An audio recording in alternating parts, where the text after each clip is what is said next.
जज साहब अपनी ही माँ को आश्रम में छोड़ आए। आश्रम में माँ पर नजर रख सके इसलिए उधर के चौकीदार से दोस्ती कर ली थी और कुछ पैसे दे दिए थे।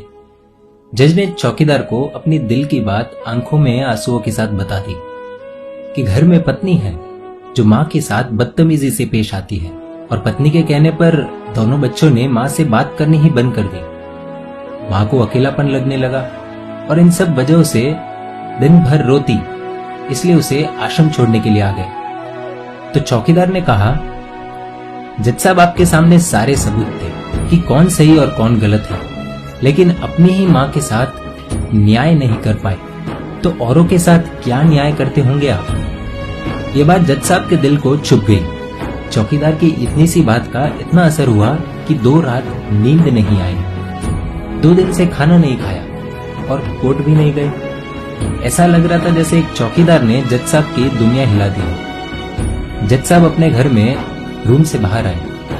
दोनों बच्चे और पत्नी खाना लेकर इसी इंतजार में खड़े हैं कि कब खाना खाएंगे। तभी जज साहब ने एक कागज पत्नी को और 2 अलग कागज अपने बच्चों के हाथ में थमा दिए। कागज की एक लाइन पढ़ी तो पत्नी के हाथों में से थाली गिर गई। जज साहब बोले, मैं तुम्हें तलाक दे रहा हूँ, और बच्चों से कहा, आज से मेरी सारी प्रॉपर्टी आप दोनों की, मुझे कुछ नहीं चाहिए। बच्चों ने उन्हें जबरदस्ती कुर्सी पर बिठाया, हाथ जोड़कर पैरों में गिरकर इन सबका कारण पूछा। आंखों में आंसुओं के सैलाब के साथ जज साहब बोले कि मैं मेरी 65 वर्ष की माँ को आश्रम छोड़ के आया हूँ, अनजान लोगों के भरोसे छोड़ के आया हूँ, और आप सब कारण पूछ रहे हैं। हम लोगों को शर्म आनी चाहिए। रोज मेरे कोर्ट से आने के बाद माँ रोती थी कि बेटा प्लीज मुझे ओल्ड एज होम में शिफ्ट कर दो।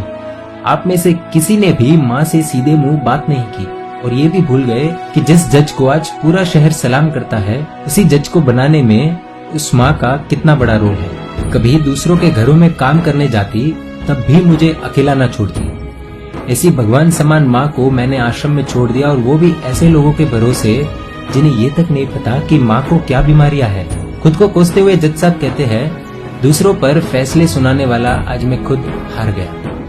मैं जज नहीं बल्कि गुनाहगार हूँ, और मैंने जो गुनाह किया है वो शायद कानून तो माफ कर देगा, लेकिन ईश्वर के कोर्ट में वो कभी माफ नहीं होगा। ये कहते हुए जज साहब बोले कि अब मैं अपने पापों का प्रायश्चित करने जा रहा हूँ। मैंने अपना सब कुछ आप लोगों को सौंप दिया है, और अब अपनी माँ के साथ आश्रम में रहूंगा और उनकी सेवा करूंगा। पत्नी से जज साहब ने कहा कि याद रखना, आज तुमने उस माँ को आश्रम भिजवाया, तुम भी एक माँ हो, कल तुम्हें भी कोई आश्रम भेजेगी, तब तुम्हें मेरे इन शब्दों का अर्थ सही मायने में समझ आएगा।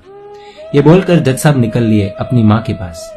आधी रात को चौकीदार भी जज साहब को देखते हुए चौंक गया।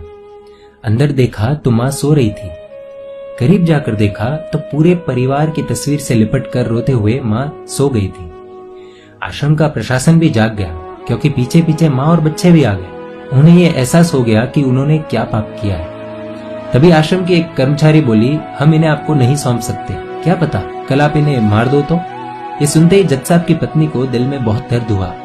वो बोल उठी कि मैडम जी, शायद हमारे हाथों बहुत बड़ा पाप हुआ है, मानते हैं, लेकिन अब हम इन्हें मारने नहीं, इन्हें एक नया जीवन देने आए हैं। आश्रम के सभी बुजुर्गों की आंखों में आंसू थे, सबके सब रो पड़े। खुशी के आंसुओं के साथ माँ को घर ले आए, लेकिन वही आश्रम में अनेक आंखें ऐसी थी जो किसी न किसी का इंतजार कर रही थी। दोस्तों, इस कहानी का उद्देश्य तो आप सब समझ गए होंगे, इसलिए शेयर कीजिए और हर घर तक इस कहानी को पहुंचाइए, क्योंकि माँ तो माँ होती है। सब होगा तुम्हारे पास, पर सुकून नहीं होगा।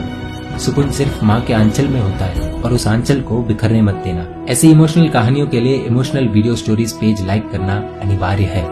दोस्तों, आप सभी से रिक्वेस्ट है, प्लीज YouTube पर जाकर हमारे इस चैनल को भी सब्सक्राइब करें।